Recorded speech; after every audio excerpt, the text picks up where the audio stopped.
Again, welcome back. Okay, look, they told me not to overstack myself. They're the ones who look after my mental health, or so I assume. But let us resume. I wouldn't want to risk being rude and not conclude.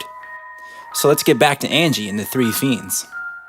The time is now, girl, we're not clowning around. My thunder pounds and your ass is grounded. I see your face folded in your hands and I'm understanding. Come with me, I promise the pain stops, your current scars notwithstanding. Leviathan tried another line of thinking, goad her with relief and soon she'd be leaning in their direction, acquiesce without question, promise best intentions, then flip the script when there's no chance for redemption. And it started working. Angie began to consider a world with no hurting. And Beelzebub took notice. With a crack grin, he pushed Asmodeus close to poke more hope into Angie's condition.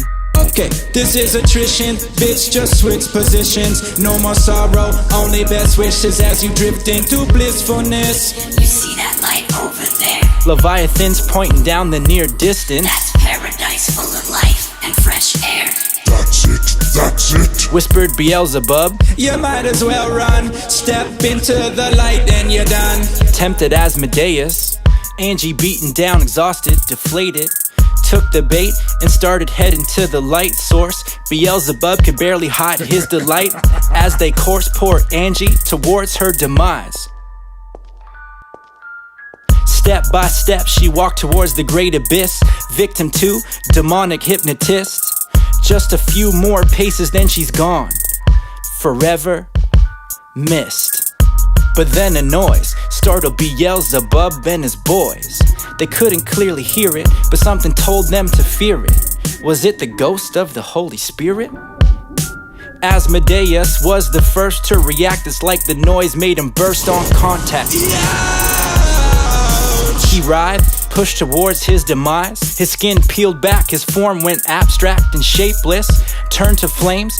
Bees up and Levi watched as he fell to doom.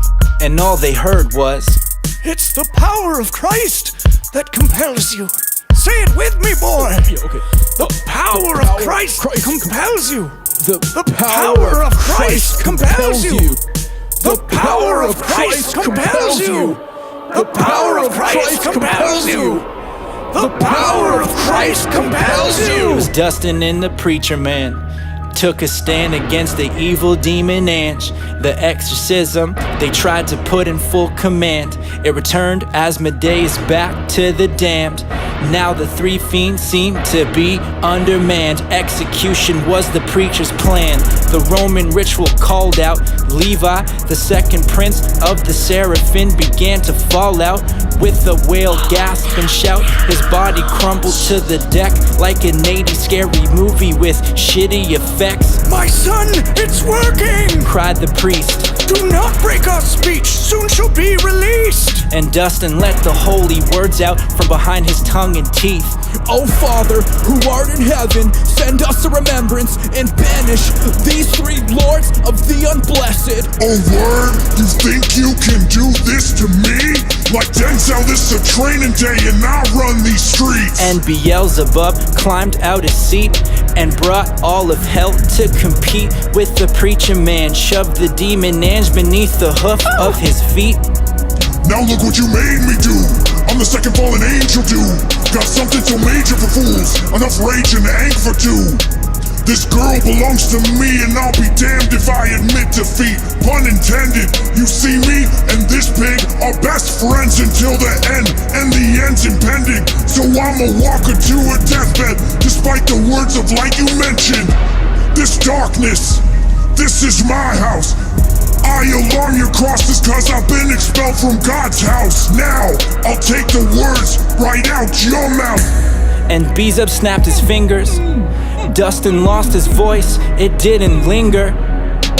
Don't listen to the demon, my son. This is Beelzebub, Satan's trusted gun, a weapon against the blessed. His words, they are incessant, but I implore you to ignore his awful intentions. Let's dance, old man. Your old hands have no chance to muzzle me.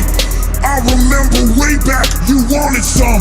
Now tell me, Who won the battle for your son? Yeah, that's what I thought. Now you're caught again, forced to watch as I take another life to end. And Beelzebub sent a wind that knocked the priest off his feet. He tumbled with a spin into the pulpit seats. With the preacher down, hand in hand, Beelzebub and Ange walked toward the light, away from the church and what's right.